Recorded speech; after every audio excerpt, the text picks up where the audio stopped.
Hello, you're welcome to the Fixers Show. Hello, you're welcome to the Fixers Show. All right, you're welcome to a new episode of the Fixers Show. My name is Deborah Dodoje, aka The Fixer. I want to say thank you so much for watching the Fixers Show. Thank you for your support. Thank you for everything you're doing. You're liking, you're commenting, you're sharing, and you subscribe to our YouTube channel. If you're just joining us, let me know where you're watching me from. Type your location in the comment section. I'm streaming live today from Ajiringano, precisely at the East End Community School. Used to be the East End Community School. So that's why I'm streaming live. So if you're going to watch us live, tag #live, and if you're going to watch us as a replay, tag #replay. We are in the month of dyslexia awareness. October is international. It's dyslexia awareness, and we are doing all we can on the Fixers Show to help a lot of people understand what dyslexia is, the condition, and other learning disabilities. We're still going to be talking about that. So today on the show, on the Fixers Show, I have a very, very special guest. She's my mommy, she's a friend, she's a sister, Mrs. Patricia Nyarko. She is a school teacher, she is a school owner, and she has a lot, she does a lot, and I know I'll give her the opportunity to introduce herself. So Mrs. Patricia, you're welcome to the Fixers Show. Thank you so much. It's good to have you. Thank you. And I know your experience is gonna be one that we're gonna love to hear. I mean, I love experiences because it gives people understanding of what actually is happening. So please introduce yourself, who you are and what you do. I'm Patricia Nyarko. I used to be the manager of East End Community School, but East End is now on hold. Okay. Yeah, we are preparing to come out big. Big time, bigger, better and greater. Yeah, we will come out very soon. I am a Montessori trained teacher. I did my autism training with Sunrise US. Wow. So East End had a department that was into autism. Okay.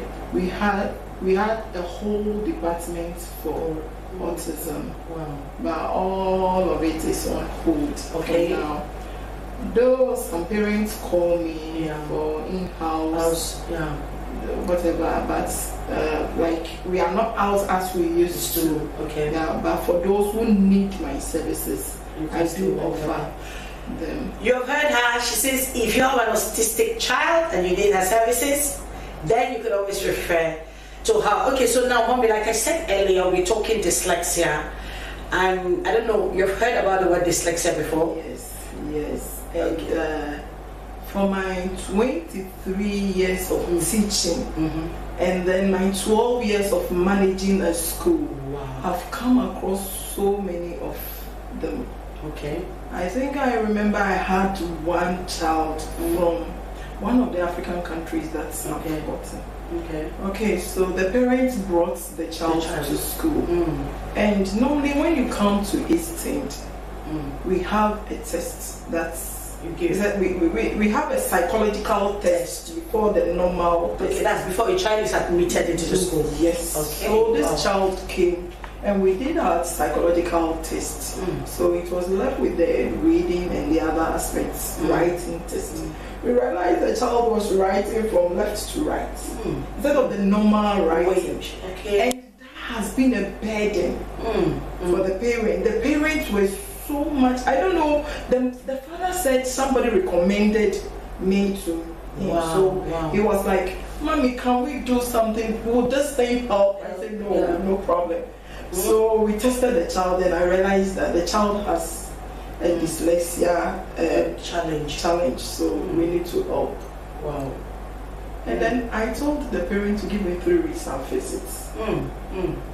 Sometimes if you know your worth, it's not like you brag, but I knew I could. You know your onions. That's it. So it's didn't even last for 3 weeks. Within 2 weeks, the child was writing the normal way. And the mother was like, Auntie Pat, how did you do it? So when you see a child with such disorder, what you have to do is, first of all, you have to love the child. That show empathy. Okay. You have to put yourself in the child's shoe and realize that the child, there is no mistake of the child to go through that. Okay. So now you develop an app, or you just do something to help the child. What I've seen with dyslexic children is that they have a challenge with letters. Okay. And if a child has a challenge with letters, sounding the letter becomes very difficult for the child. If sounding a letter becomes difficult, then putting letters together to form a word becomes difficult. So if forming a word becomes difficult, then reading becomes difficult. Wow, that means it's like a chain reaction. Yes, so that is where the problem is. Okay, but let me ask one question then. Do you know that there are parents who have kids that have kids, and those kids are smart, they're doing fine, they're doing great, going to school, having the A's, what as a normal child go. Then comes this Benjamin with this slow-paced, slow writing, can't pronounce, and it's like, where is this thing coming from? And the mother start, like, even I with my case, I'm like, my dear, don't worry, please, I don't have any, me myself, I'm a shark, I don't see all these things you're doing, so it's an issue of public understanding, because if you don't have understanding, you can't really actually know what is wrong with the child. And parents that are listening to us, so many of them are within that phase of having intelligent children, then coming to have a child who is not so intelligent and they can handle it. So what do you think, how do parents identify a child?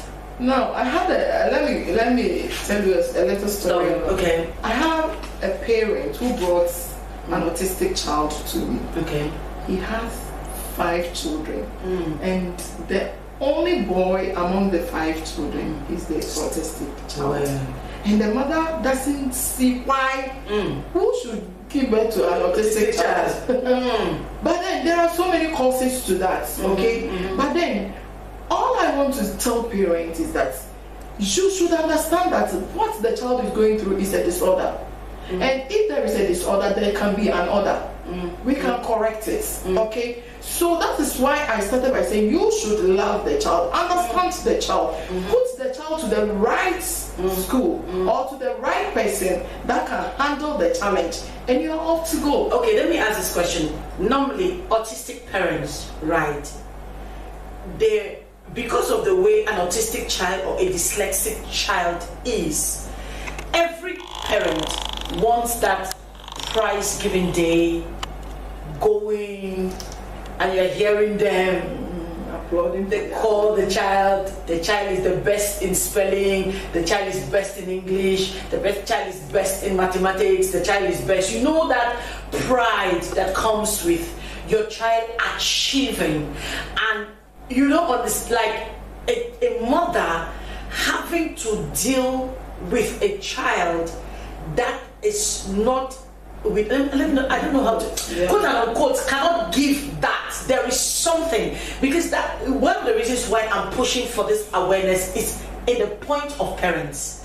Because you talked about love, you talk about compassion, you talk about empathy. That means I believe that before we even pick it out to go to the school or give the school that responsibility of that autistic child, we should have the right frame of mind and we should have the right mindset. So how do parents, that's the thing, I think acceptance. How do they first accept Do you know that people first look at autistic children like they are? Some are saying they are from the gods. You understand? They say they are from the gods, and normally a mother with an autistic child first has issues. Probably she could be depressed, she could be anxious, she could be stressed. I've even seen people that their husbands say, "What kind of child is it?" and even abandon them. So I think let's start from that aspect. Okay, so dyslexia is an area of autism.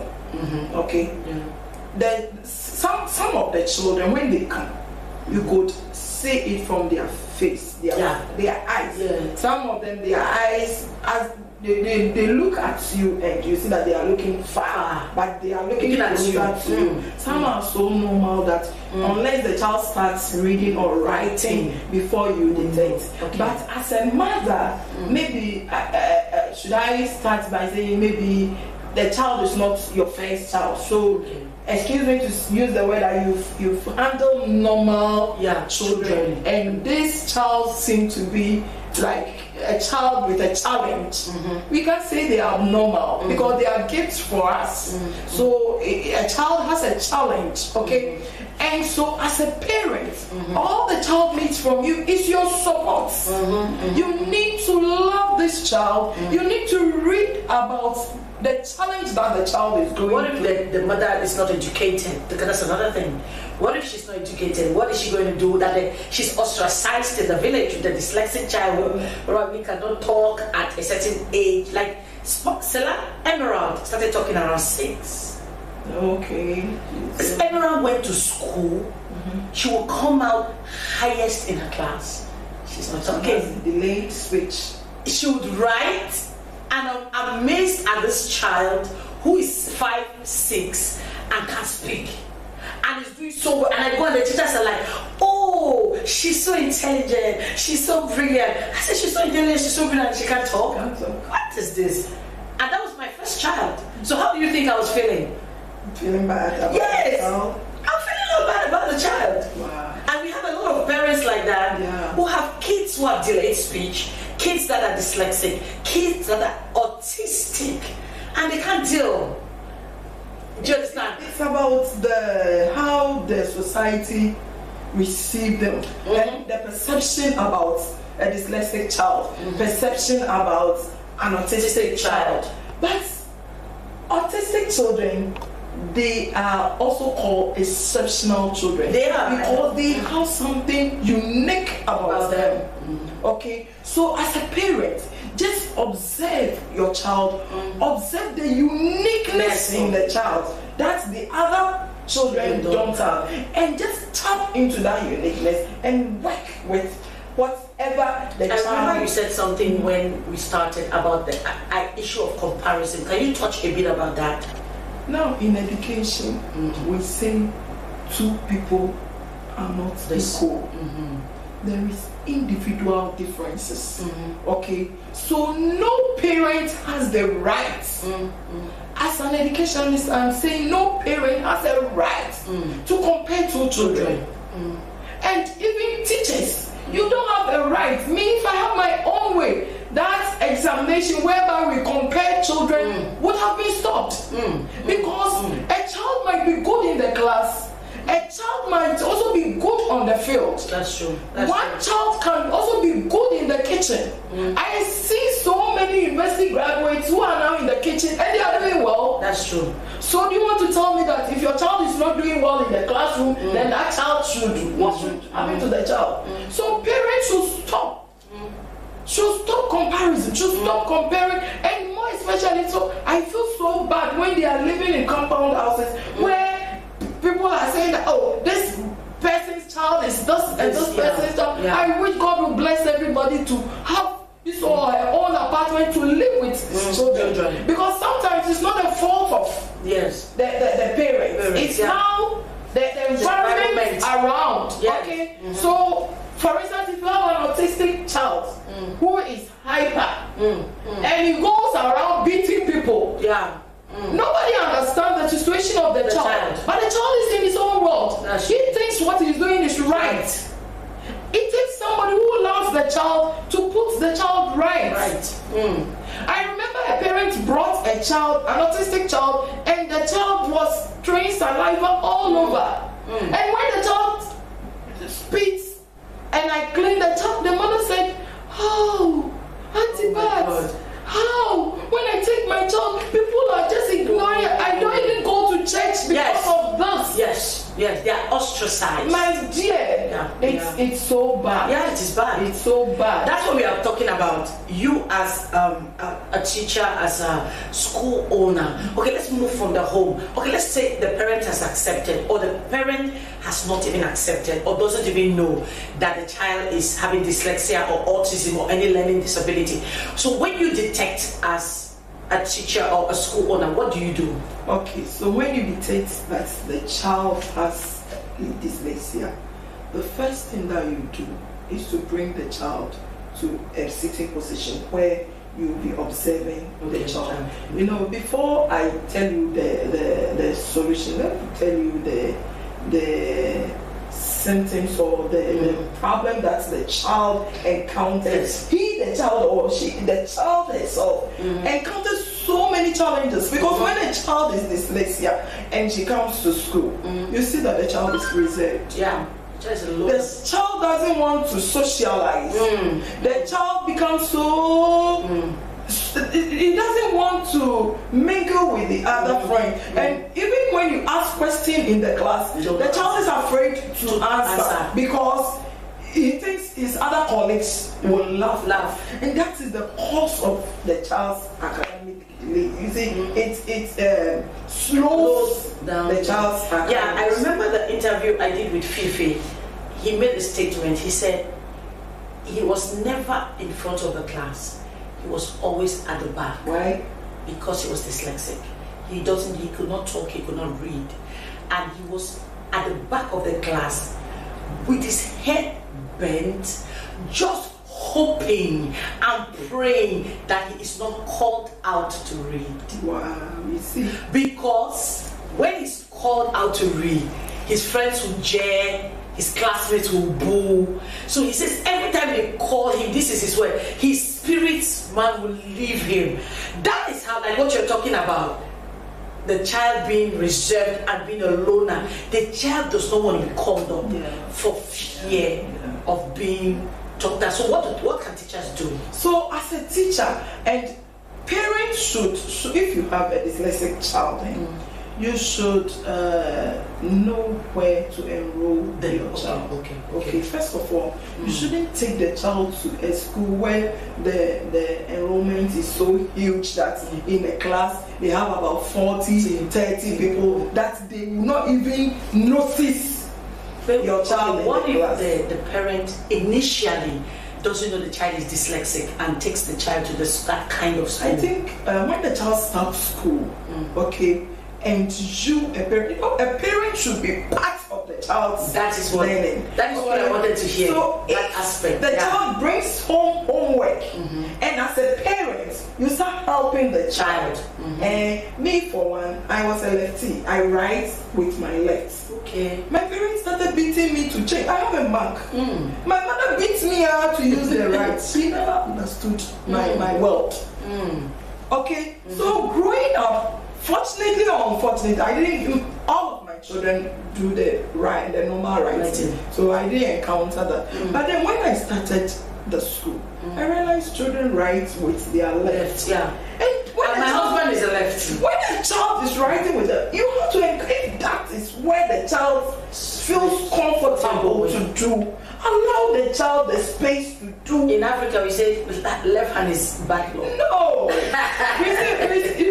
we are making education so difficult for the child, but education should be fun. That's true. Okay, when you go into the school system, the school system shouldn't be a rigid system where the child cannot fit. The child should be, you know, in a mommy. At first, we were mommy's glory, and when the school was mommy's glory, a parent will come and say, "Do you know that I have to hide my child's uniform on weekends?" Because when the child sees the uniform on weekend, he will say, "Mommy, I want to go to school." Wow, that's nice. Okay, so in the school system, you should have a conducive environment, and every everybody in the school should belong. That's whether right. the child is so-called brilliant, what they use, there is nothing like every child is important in the school system. Okay, so first of all, parents, you should make sure you read the profile of the school that you are taking your child to. Wow. And know the person that is going to. Yes. Okay. And then in the home environment too, make sure that as a child, as a parent, you are part of the child's education. You are not in just to provide for the child, but you are in to be the child. You are also part of. So what about those parents that are doing international jobs? The mother is working with the United Nations, the father is working with WHO. They have guardians, they have maids, they have caregivers. We will not even go far. I will use the Bible to answer this question. You know, there was this priest, Eli. He was always in the temple, preaching, learning the Bible, doing this. And I say this to pastors as well. Okay, the family is so important.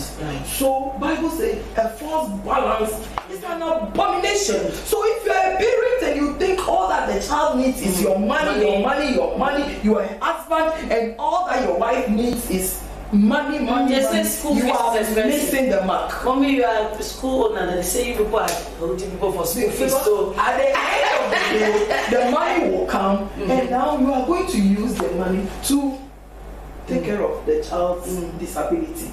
So what have you gained? Why don't we balance the two? Even if you come home and you come late, let your child know that even if mommy comes home late, mommy will ask for my homework. Baby, bring your homework. How did you do this? How? And so when the child is telling you how he did it, how the child cannot read and write, you say, oh no, my child has a learning disability that I need to fall on a specialist to work with the child. Yes, if you are just joining us, this is the Fixers Show. I've been having a very, very fascinating discussion with Mrs. Patricia Nyarko. We've been talking autism, dyslexia, and learning disabilities. She's been in the school system for 23 years. She's owned the school for 12 years. She knows what she's talking about. And parents, please, as you're following us, I want you to listen closely to what she's saying and take it to heart. I, for one, have always had this issue of being involved in the system or whatever your child is doing. Because if I didn't do that, I wouldn't have discovered that Sparkle was dyslexic. Because I'll take her homework or I'll take her book, they have done the alphabet. When you say A, B, C, D, she would say that. But when you point out a letter, she's forgotten, she can't say it, she can't read, we'll fight, we'll quarrel, beat. My husband will say, leave this child, school is not by force. I say it is by force. I say me, when I was growing up, school is a by force. I learned, and if I was behaving like her, I would not be here today. And I discovered we were going back and forth, but one important thing, I was losing her. Yeah, because she was withdrawing from. She was withdrawing from me.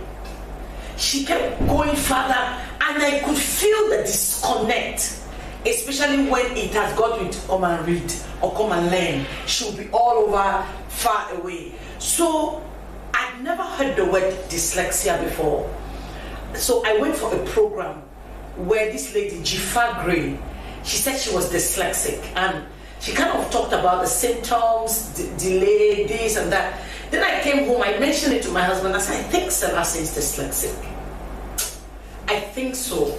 Because I started to notice, I'm not supposed to self-diagnose, but because of the way the whole thing was, I kind of suspected that there was a kind of delay. But like you said, they have their strength. Selassie is very creative. She's very technologically inclined. There are certain strengths that she has, but her enemy is book. Don't tell Selassie to read. When she goes to school, I don't know why she has photographic memory, because when she comes home, Selassie, you have end of month assessment. Oh, mommy, I've read. I said, but Selassie, me and you are in this house. I would be so shocked. I not see you open a book. She said, mommy, I have it covered. That's what she would tell me. And I would be like, you know the way a parent would be, you know, where I grew up, your books. You have to be studying last minute revision, but she won't do that. But when she comes back, she's passed. I asked her, are they not writing for you in that school? Are you sure these are your results? Do you get? So there is a way a parent will discover, and there is a way a parent is supposed to act. But I want to bring it in the school system, because I think besides the parent, the school system is also important. So my question is, if a parent, no, not a parent, if a teacher discovers that a child is slow and is not catching up like the other students, what do you think that parent can do? That teacher can do. Sorry. So whatever we are doing is based on the case study is on dyslexia. Yeah. So let's use dyslexia for the solution. Okay. If a child suffers from dyslexia and you are a teacher teaching, the first of all thing that you have to do is position the child, where you will be observing the child. That's after you have noticed that the child is slow. Okay. You know, when you are teaching, you don't teach with your eye far from the child. Okay. You teach with, we have something that we call eye contact. Okay. So you teach and you look straight in the eye of the child. Okay. So when you are looking straight in the eye of the child, the facial expression will tell you that, is this child absorbing what I am teaching? If you realize that the child's demeanor is changed during your teaching, or we are assuming that you've not noticed it. Okay. So now you position the child, okay, and the child should not follow other children. We learn according to our pace. Okay. So for instance, if you are given 5 exercises, for children who you think you think they are good, which there is no child better than any other. Okay. Then the child, the slow learner, because you want the child to fit into the class, you give that child 3. Okay. So these people with 5, with this one with 3, they will all complete at the same pace, at the same time. Okay. And normally what I noticed is that the child with dyslexia has the identification of P, B, and D. Okay. These are the very challenging, especially, and also C. Okay. They tend C. Okay. Like they tend the C opposites. Okay. And when they see P, in Mommy's Glory or East End, we don't do the alphabet. Okay. When we start with the phonics, the sounds, the child will come out with the alphabet. It will come naturally. Okay, not that you start with the alphabet. No, but we start with the sounds. Okay. So the child finds it difficult to identify pop. I wish I have the chart so you can demonstrate. Yes. The child finds it difficult to pronounce pop, da, and then pop. So pop, pop, and da become difficult for the child. Okay. So you work around the child's learning with all this challenge. Okay. During mathematics. The child is supposed to do something with pop. We learn according to the child's pace. So we take our time.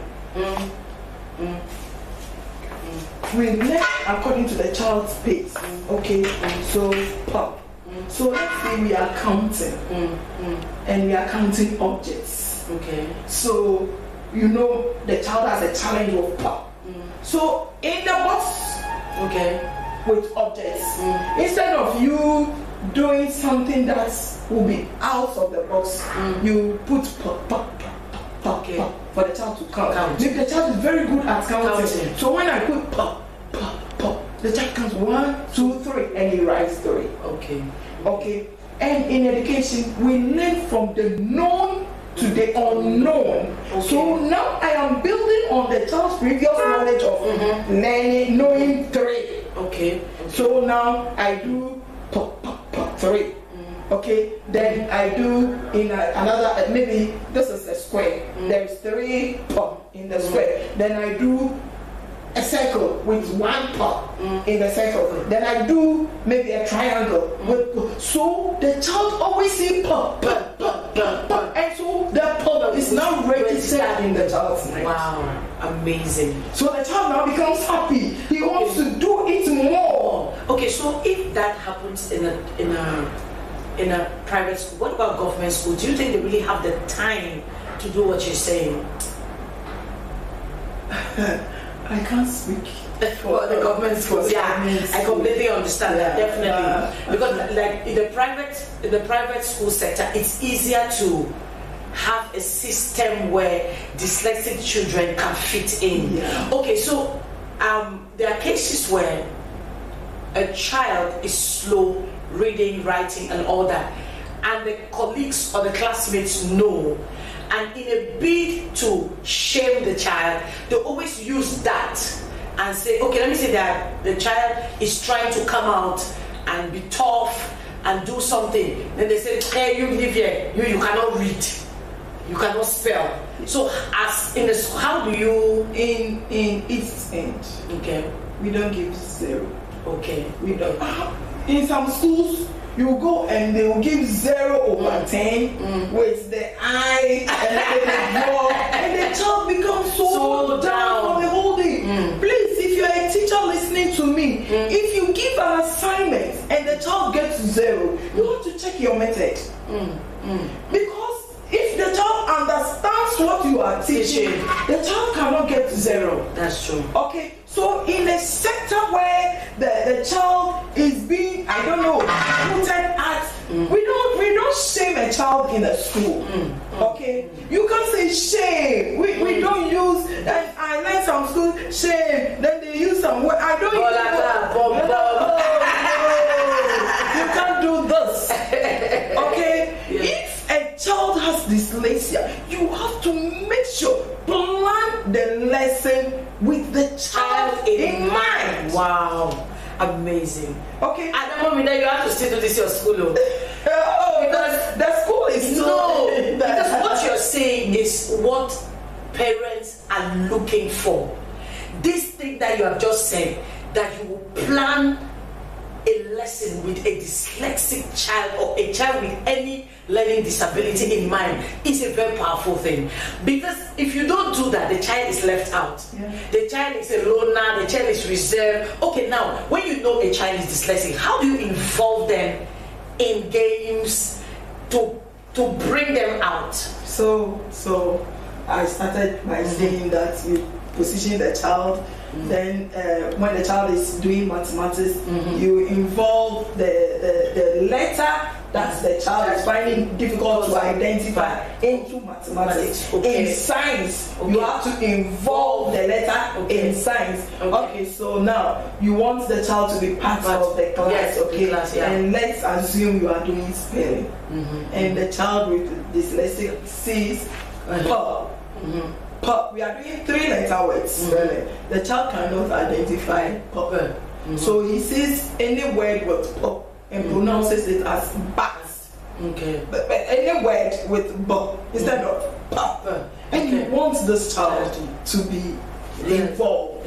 So what you do is that you cut pictures. Okay. If a child is dyslexia, doesn't mean he cannot recognize pictures too. Okay. So I see, I have written parts.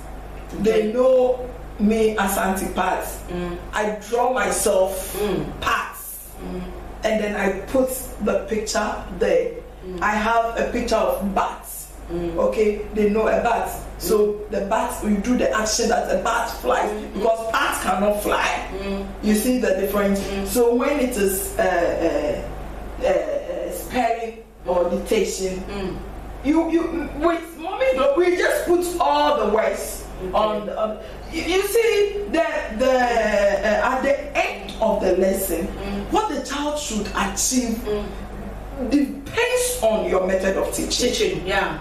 So that every child is so. When you teach and the child gets it, Yes, excellent work done. Okay, let me ask a question then.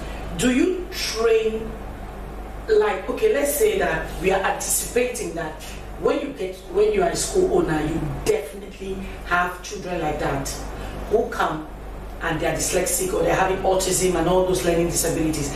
And the teachers that you are bringing on board, do you have some sort of a training, or is there supposed to be some sort of a training?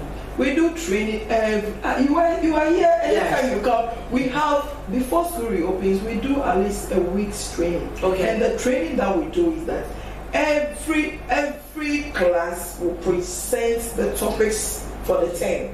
Okay. So as a school owner, we have to go through all the topics. Okay. With the children with disabilities in class in mind. Okay. So you teach me, I teach you, then we move on. Okay. So that is what a school setup should be. Okay. The person managing the school should be the person who knows what he's into. What about people that do school for a business? Meaning they just build schools and give to people to manage. Do they have to have a particular criteria to the people they give the school to? Yes. Okay. Because you are teaching human beings, and that's the future of the nation. Okay. So if you love what you are doing, and it's not because of money, you should get the right people to be there. But the right people too, they are not biscuito, they are expensive. But then, and the problem is also with parents. Okay. This course, Montessori, if you are really into Montessori education, it's very expensive. Wow. What I am telling you, it's not like going to classroom. You always have to go to classroom with learning materials, teaching aids. Yes. Because a child with dyslexia, you can't go and teach the child theory. No, we teach through play. Okay. There have been some times that a child with dyslexia, sometimes they even have speech problems. Yeah. So we do rhymes. Okay, and I remember I was learning hot cross buns. Hot cross buns. One penny, two penny, hot cross buns. And you can't go to the class and say hot cross buns. You need to take a hot bun to classroom. So when you are teaching and you are eating, catch it. So let's assume a child is having a problem with dyslexia, or the child is dyslexic, and you come to class with a hot bun, and you call the child, Audrey, come. Today we are going to eat hot buns. Okay? Everybody will touch the bun to see if this bun is really hot. I'm sure the thing is in the brain, but the child touching it for the first time, say, so I belong here, because everybody will touch it, and so he or she is also part of those who are touching it. So you touch it, but maybe while you teaching hot cross buns, the child is suffering from identifying Bob. Okay. So Bob, as he's saying, buns. The next exercise that you are going to give the child is the child is going to draw bun. Okay. The child is going to color bun. Wow. Is this difficult for a child to do? It's not. No, and coloring is fun. And we are all going to, the children, we are all going to color together. Wow. Okay. But it still boils down to the fact that you have that understanding that a lot of school owners and teachers don't have. That's the thing, because the awareness is from home to school, school to home, and I believe that even if the teacher, the mother doesn't accept you, by virtue of what you do in school, it will make it easier, a burden for the mother to bear in the house. So it's I think the school is kind of strategic in handling children, because if they get it right, and they'll also okay, let me ask this question. Do you if a child is dyslexic and you tell the mother, how do you help the mother to handle the child? Before you come to the school, we have parent training as well. Wow, We really? invite parents. My parents, some of my parents will tell you that I do this. I remember when I give exercise, I'm so observant that when I give an exercise like writing, numeracy, to a child, I can detect when the child was helped home and detect when the child is not helped in the school. We don't, it is a wrong thing for a school to hold a child's hand. Okay? With Montessori, you want the child to be independent. So when you hold the child's hand to write one. When you are not there, the child is sitting like waiting for a teacher to come to help the child. So then, if I want you to write one, the teacher has to also write one.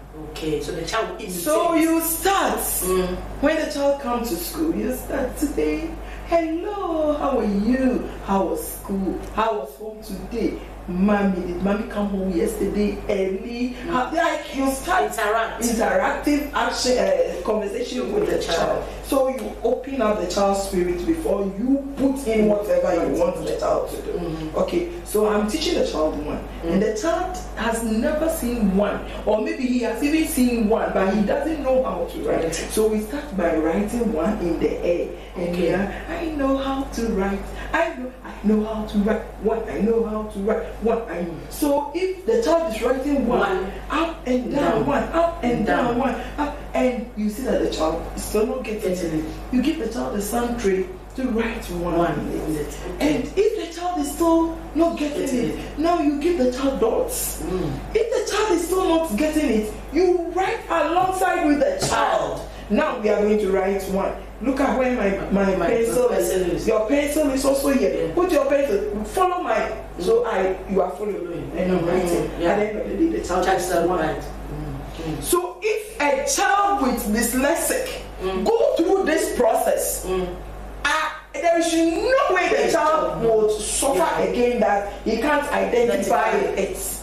Okay, so we dance with the number or the letter that the child is suffering with. We dance, sometimes you come, and because we want the child to feel belonging in the class, those who can even identify pop will be holding pop. So we all dance with pop. It's like a united self. Nobody is excluded. That's amazing. Dance with the letter. After dancing with the letter, you play cards like the normal cards. This is your school. You have to start to. We have started. I'll come and ginger you again. I just told you that we want to come out today. This is the way I ginger you. Oh my God. Just listening to you, it's so amazing. You've made it so easy. Wow. So if you're a parent out there, you just need to be patient. You need to be compassionate.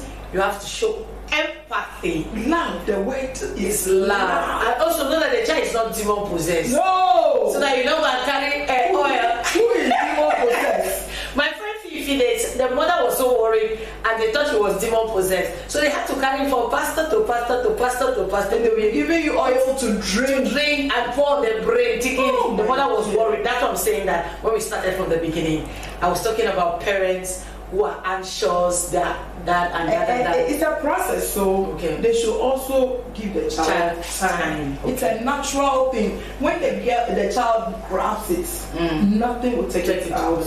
Okay, that is why in the Montessori sector, we teach methods. We don't teach chew and pour. Wow, because from what you have said, there's activity, and I know with dyslexic children, they are very creative and captivating. That activity you did sticks better than you just writing out the thing. So if you are just joining us, this is the Fix It Show. We are just wrapping the show now. So Mommy Pat, your final words. You're going to talk to two people. You're going to talk to school owners, three people actually. School owners, teachers, and parents. So what are you going to advise them? So look at the camera. The first one goes to teachers, because that's my field. Teachers need to be prepared. You need to study your notes before you come to class. And anytime you are preparing your lesson notes, the child with a learning disability in your class should be the first person that you put in your mind. Are you hearing? Preparing your notes, because your teaching should cover every child in the class. And school owners too, please, when you are employing, employ people who understands your vision, okay? And let them know what you are after. And don't go for cheap labor. Go for normally they can't pay. School owners don't want to pay for quality stuff. It's not like that. So me, the people that you even bring, the good ones, you train them and then they leave you. Okay. But make sure when the term begins, you train them on what you expect them to do in class. And my last to parents. If you have a dyslexic child, it's a blessing. Amen. Why is it a blessing? It leads you into so many areas in your life. You ask yourself, why has God blessed me with such a child? Okay? Because when they are able to overcome that disorder, I tell you, they become the best among children. Yeah, it's okay? true. So you have to be patient with the child. You have to empathize with the child. You have to love the child. And don't get tired spending on the child, because the child will one day give everything back to you. And always remember to pray for the child. That's it. Yes. Her final words is always remember to pray for your child, bless the child, love the child, empathize with the child. Wow, Mama Pat. This is so good. I love this particular episode. October is all about advocacy and awareness about dyslexia, autism, or any other learning disability. Thank you so much for spending time with us, for watching this episode. If you're not following us, follow us live on The Fixers Show, both on Facebook and on YouTube. Thank you. We'll still be having interviews with more teachers, more school owners, and more people suffering or battling with dyslexia. Until I come your way, it is bye-bye for Mommy Pat and myself. Bye-bye. Thank you so much for joining us, and God bless you.